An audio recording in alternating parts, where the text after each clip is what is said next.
I wanted to sit down and just like, we have amazing conversation in here anyway, with just like when we're not making music. So I thought, why don't we just like whack a camera on and reason?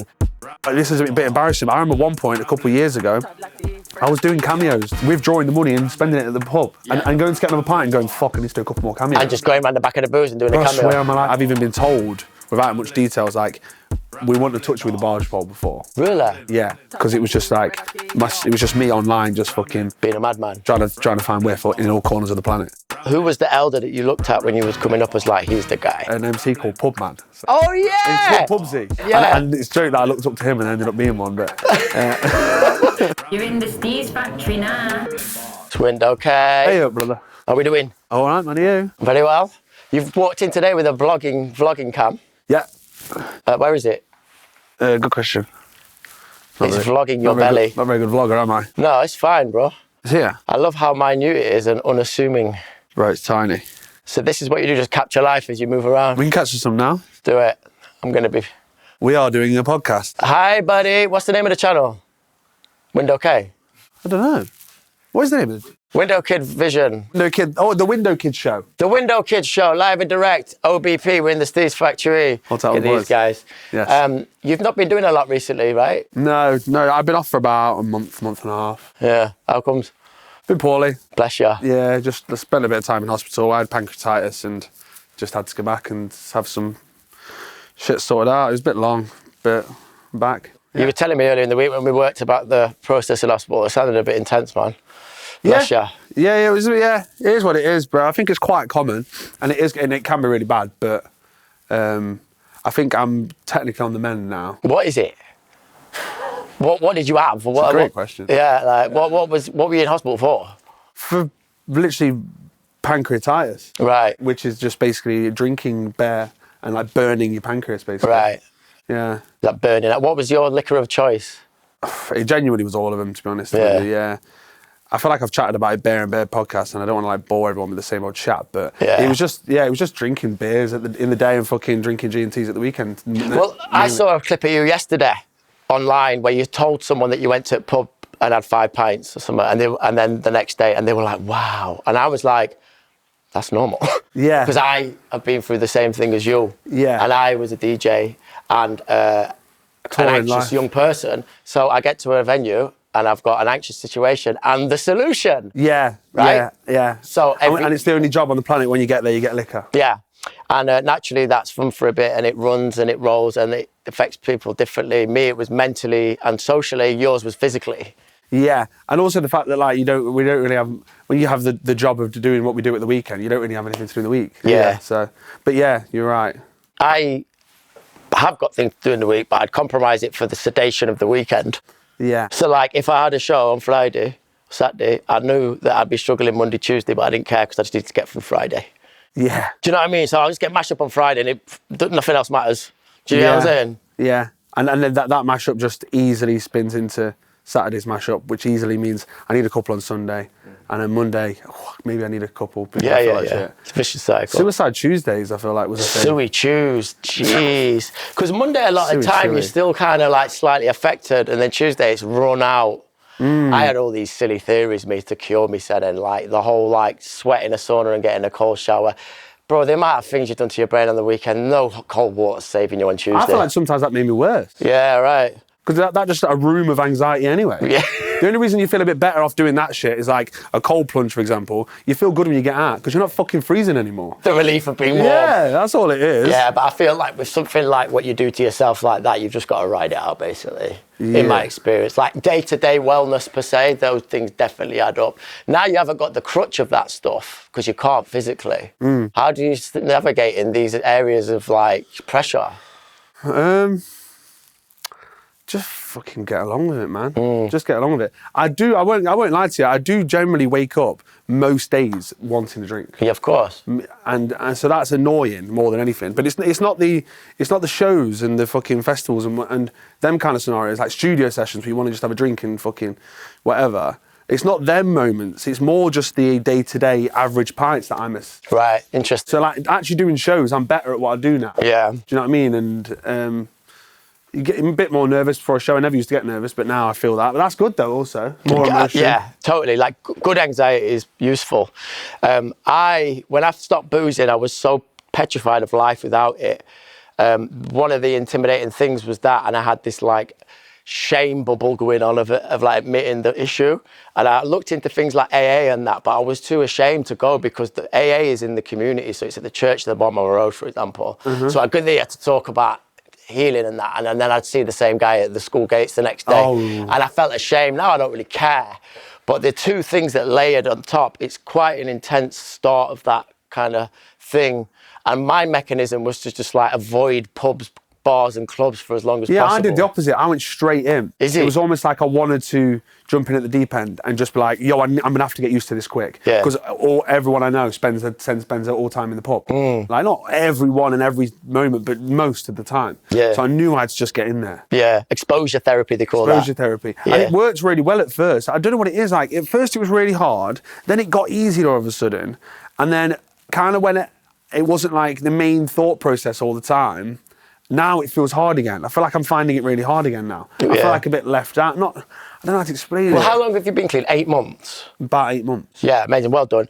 I think initially it's the fear, and then it's an excitement of a new chapter. Yeah, that's it. And now it's reality. And now, bro, like you've nailed it. Yeah. Yeah. And how you and now navigate it's that. like, for example, my mate's birthday's coming up, and everyone's like, "Oh, let's get the meal done midday." Yeah. Because then we can get on it. Yeah. And I'm like, I'm in the group chat, like, "Yeah, man, let's go get some food." Yeah, because you can't look forward to that bit. Bro, I know. It was my stepdad's birthday the other day. It was his 60th. The whole house, he's got about 40 man in it. Everyone getting bladdered. I've obviously popped in to say hello. I enjoyed my little 20 minutes, but now I feel like I'm missing out because I've got to go. Yeah, no, fair enough.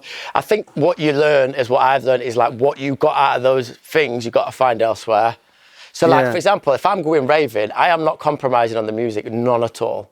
I need to be entertained by the basics here, because I can't sedate or like amplify what I don't like. So the sound's got to be right, people have got to be right, and it's way better then, because you're just cutting out all the crap. Yeah. And I'm not saying like obviously like things like your stepfather's thing you have to obviously attend and enjoy, but like in your social time, I believe once you get to a certain place, you'll basically filter out what you didn't like about stuff that you didn't know you liked about stuff, because you haven't got that kind of like, you know, armor or sedation to go with it. Yeah, that's cool. That's something to look forward to. So I appreciate them words. No, it's long, man. It took me a good year, I reckon, to like feel comfortable around the spaces that I've avoided for so long. Yeah, and also I think another thing is I get daytimes, because before I literally didn't get out of bed till genuinely 3 o'clock in the afternoon every single day. Because you were banging it out the night before. Banging it, and just yeah. And then it would just be like, finally get out the house for 5 o'clock, and then it's just have a few beers. Yeah, of course. Sun's down, let's have a pint. Yeah, so my time was night time before, but now I have the daytime to play with. But I'm still struggling. I still haven't found a load of things to do in the daytime. But I have it now. Yeah. So it's just having a little nosy around now. I think you're obviously very driven at what you do. Part of your success, and you'd be surprised at how having this new time and energy. Yeah. There's no surprise that certain things will probably happen. Well, like the YouTube, I wouldn't have done the YouTube before. Yeah, so tell me about the YouTube then. Well, go on for that. Well, literally, I was, when I was just thinking, yo, I need fucking things to do and things to think about, and I wanted to prove to myself. It was when that excited chapter we spoke about just started. Yeah. My manager was like, I'll get you a GoPro. He goes, I'm just going to send it to your yard. Sent me a GoPro to my yard. And then I literally got on my phone and I was like, fuck it, I'm going to go Berlin today. And I thought, I want to prove to myself that I can go and have some fun on my own. And then I just took the camera, went to Berlin, just had a look round. It was like, I had some food. I had a cry at one point, like just fucking wandered around just trying to avoid drinking, basically, and just whatever. And then I banged it on YouTube, and the reception was just so good. Everyone was like, fuck it. I think people have been watching my stories and watching like how I move for so long. It's like but they've never seen me in a long amount of time. Right. Just quick videos and whatever. So then it was like, reception was really good, so I just kept going, and now I just do like vlogs, and whether I'm going to a show or going skiing or whatever, and now it's like I'm fucking safe to everyone who's fucking watching them. In my comments every day, where's the vlog? Where's the fucking vlog? Yeah. And I'm like, fucking hell, man, right, give me a minute. So that's like another job to do on top of your music. Yeah, but it's fun. Yeah, it's super fun, and the time you've gained back from not boozing, you can put into that. Exactly. So that's a prime example to anyone that's kind of like worried about what to do with their time, or like my other thing was like not having armor on. I can't do stuff. That was like, how can I like do shows or how can I be social? Yeah. And like your prime example of actually you can put that energy into something really good. Yeah. Do you get what I'm saying? Yeah, and just like you do a bit of mourning though of like that going to places and getting drunk and sparking up that conversation with the random cool manager. And it's all them like the extra level of confidence that you have to mourn and you have to somehow get rid of because there is certain things you're not going to get back. Absolutely, but you're going to gain a lot more. You're going to gain. I can say that with my chest because I have. Like the timing of my quote unquote career flying was it. Basically, one of the reasons I stopped for two reasons. There was in my back of my mind, I knew this couldn't work forever. I knew it, and it was something going on. Going one day, it's just going to be too much. Yeah, I always had that feeling as well. Yeah, I just didn't know when it would come in. Yeah, but two things happened. One, I was just getting ridiculous. My hangovers were going for days. I've got two little boys. I was turning into the person that I dislike when I see those people. Yeah, that older dude who's just a bit of a messer with kids and that. I'm just like, I don't want to be that person. My dad was amazing. I want to kind of follow that vibe. So one day I went and basically, long story short, was hungover and my son said, "What are you doing?" Because I was in bed. I thought, what am I doing? But the second thing was I kept cancelling sessions when I'd spent years trying to get to those sessions. Oh, shit. Because I was too hanging. And after that, with all that new energy, things happened. And by no point of coincidence, a lot of quote-unquote commercial success came that I didn't stick around in for various reasons, but I got somewhere that I definitely wouldn't have got otherwise. Because I had to cancel sessions, man. Yeah. Simple maths. Yeah, I already start to feel like that's happening. Right. Like the opportunities and the phone calls I've had of stuff where I've even been told, without much details, like, we wouldn't have touched you with a barge pole before. Really? Yeah, because it was just like, it was just me online, just fucking... being a madman. Trying to find whiff in all corners of the planet. Was that the vibe? But it was a lot of the time, wasn't it, Cav? Let's be honest. Where's the maddest place you got whiff? Like a Budapest flipping cave or something? I don't know, probably just getting it dropped off at an airport. Customs. Yeah, no, fair enough. But that, like, to me, in my mind, it was like, oh yeah, my fan base just want to, like, they're all pissheads and everyone just gets on it. And so that's just my fan base. It is what it is. Yeah. So then when I was laying in hospital that day and I got told you couldn't drink ever again, I literally thought my whole identity's gone. Yeah, your career's gone, your identity. I literally thought no one's going to give a fuck. And then all of a sudden I realised they do. And then the opportunities came of like, you're fucking... the thing is, I don't want to say... I was going to say, they've said like, oh, you're an inspiration. It's like, no, I haven't had a choice in this. Do you know what I mean? I'm not an inspiring guy that's changed my life. The doctor changed it, not me. Right, yeah. Your body told you. Yeah. Later. But like, that's how the industry can kind of see things like this. Big time. With DJs in particular, it was always celebrated when the DJ did the afters for 2 days with the promoter. It's such a mad, toxic kind of cycle. But, so now you're openly, on water and Red Bull or whatever it is, yeah?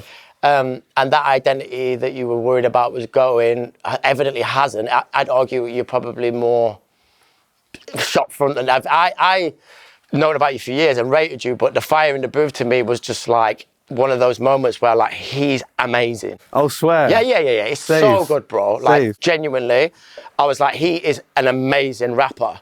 So like, for me, as a fan of the music and culture, I think you're at your best. But I'm not from the pre-era of seeing you as the mash head. I just see you as this amazing rapper who's now sober. And I love that combo. Thanks, man. So how has the fan base switched around with your new vibration? Are they just stuck with you? Well, do you know what? I think as well, before, I was doing a lot of hosting for Darksea before as well. Right. So most of the time, I wasn't actually promoting my music. I wasn't making that much music before. Right. It was more just touring, hosting. So now, like, it kind of happened all at a similar time where I started to do my own shows, bring out some more music, have more of my personality online, and then this has happened. So it's kind of had like a smooth, gradual kind of move.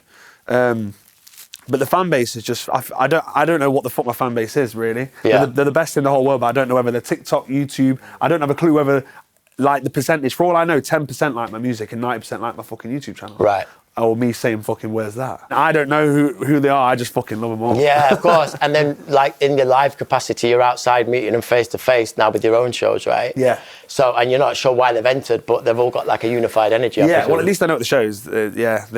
A lot of people just bring a fucking big sign saying, where's that, and hold it up. I don't even know if they know the songs, but it's fucking lit. Yeah. It don't matter though, because really, it's really tough right now to get attention, and it's really tough to get people to engage physically rather than just scroll past.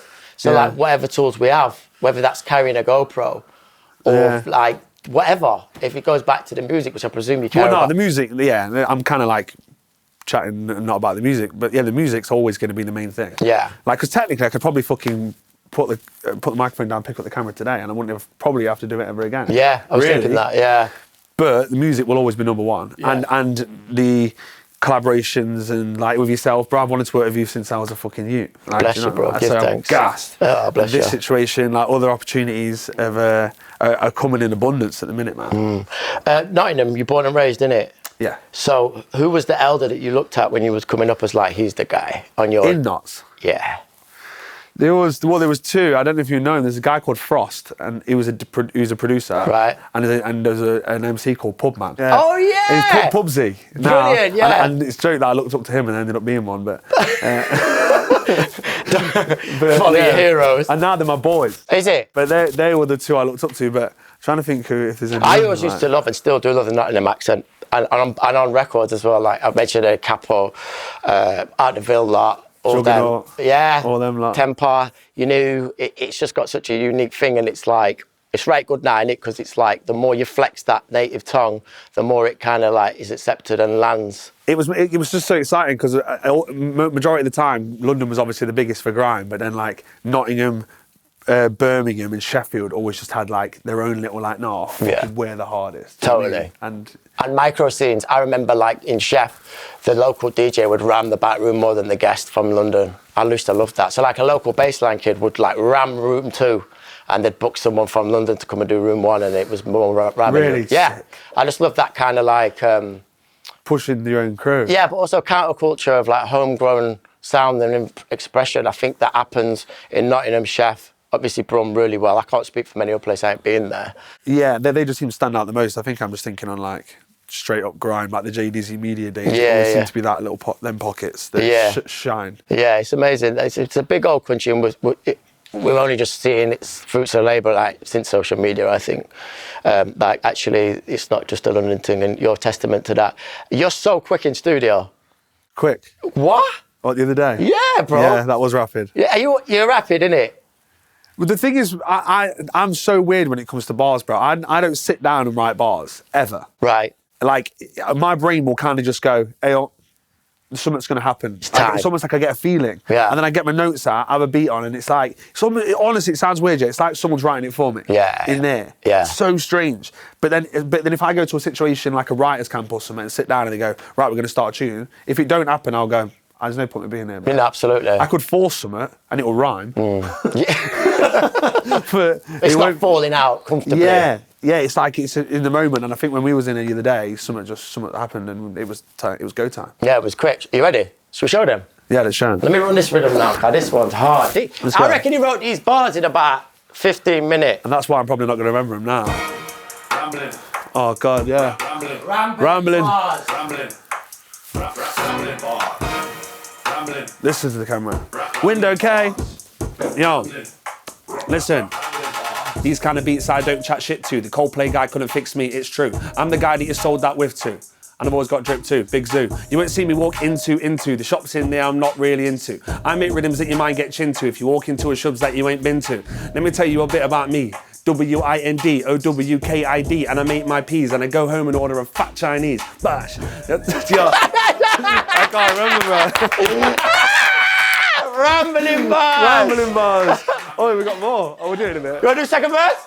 I can't remember it, can I? Do you want to do second verse? We'll leave it there. Yeah, we'll show you some more in a bit. Yeah.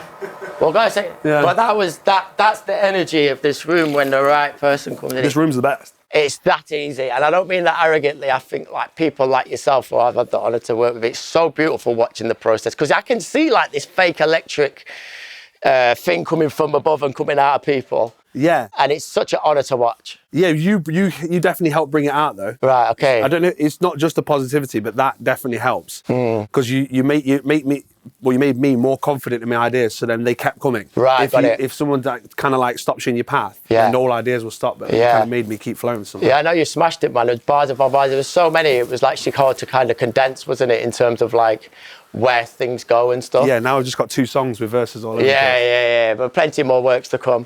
So listen, you're out here, you've got no armour, with sedation. You've got a bag of works. You're famous on YouTube. Yeah. Now you're globally famous, probably, like in certain pockets of life.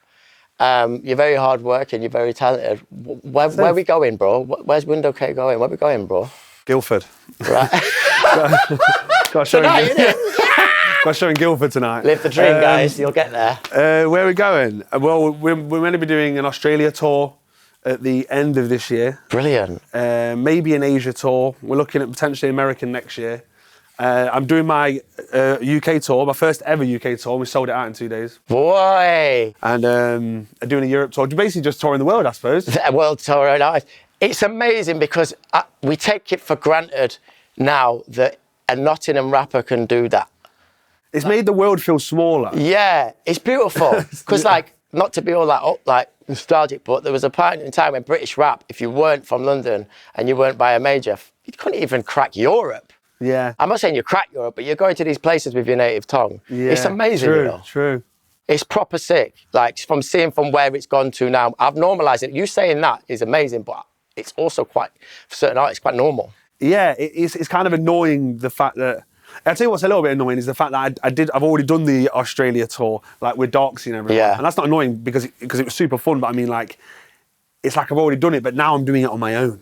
Yeah. Do you know what I mean? So it's exciting, but then I'm also like, oh, I've already done it. Yeah, but you now match it's fit like, from that experience. Yeah, but this time it's just me. Yeah. Do you know what I mean? It's not me hosting, it's just literally me with my songs now. Yeah, your DJ, presumably. Yeah, Cav. Shout out to Cav. Yeah. Nottingham in the building. Kavlar, Nottingham Forest, big up yourself. See you next year.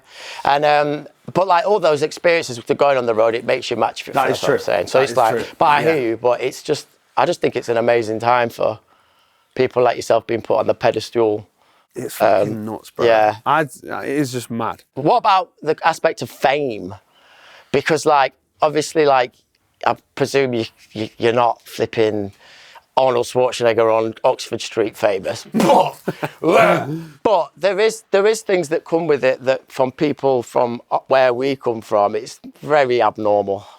It is, yeah, but as you know, it kind of like, when it slowly happens over time, you do just kind of get used to it. But when, like, for example, I went to the darts last night, and my mate Greg's, hold tight Greg's, and like, bro, literally about 100 man came up to me, like, one by one, coming up, and like, I had like 2 spare seats next to me. Oh. So it was basically just like photo booth, like, me just like that. Yeah. And the next one like that. Yeah. And it's sick, like, it's nice to meet everyone and whatever. And they're absolutely blooded, and I'm thinking, go on, give us that fucking pint, man. Oh. And so then for my mate to go, bro, this is fucking mad, you know? Yeah. And I'm going, I suppose it is, yeah. But then you just can't. I guess it's good that you've had the slow rise to it, because an overnight thing like that, I don't think is particularly healthy. That's been me out, yeah. Yeah. Yeah, because like people are like, oh, does it get annoying? I'm like, no, I'd get annoying if it stopped.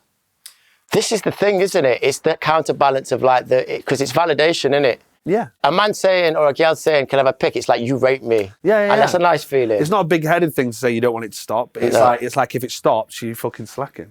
Well, yeah, or you're just basically like out of the kind of lens of what is popularist or whatever, and that can hurt as well. Yeah. Rejection in a sense. Definitely, bro. Yeah. Definitely. In fact, just to go back a bit, when I was like definitely drinking way too much, and I was like putting on weight, bro, and I was fucking shiny and shit. And I hit the point where I was thinking, yo, my songs are not really getting streamed. I'm like, me and Darksy weren't fucking getting as many shows as before. And I was some days, I've like had a few debts and stuff. And I was literally thinking, shit, what am I doing here? Like, bro, this is a bit embarrassing. But I remember one point a couple of years ago, I was doing cameos and then sending a cameo video, withdrawing the money and spending it at the pub. Yeah. And going to get another pint and going, fuck, I need to do a couple more cameos. And just going around the back of the booze and doing a cameo. I swear, I'm like, yeah, man, you've got a survival mode. Yeah. So then for it to like, for all this shit to happen and then me to kind of like just keep going, and then now it's like, fucking hell, I'm blessed. I'm in a good position right now. It's beautiful. It's fucking, yeah. G to the R to the E to the G. G and T, and we can't drink them. G and T and we can't drink. Steeze Factory settings. Boom. You're in the Steeze Factory now.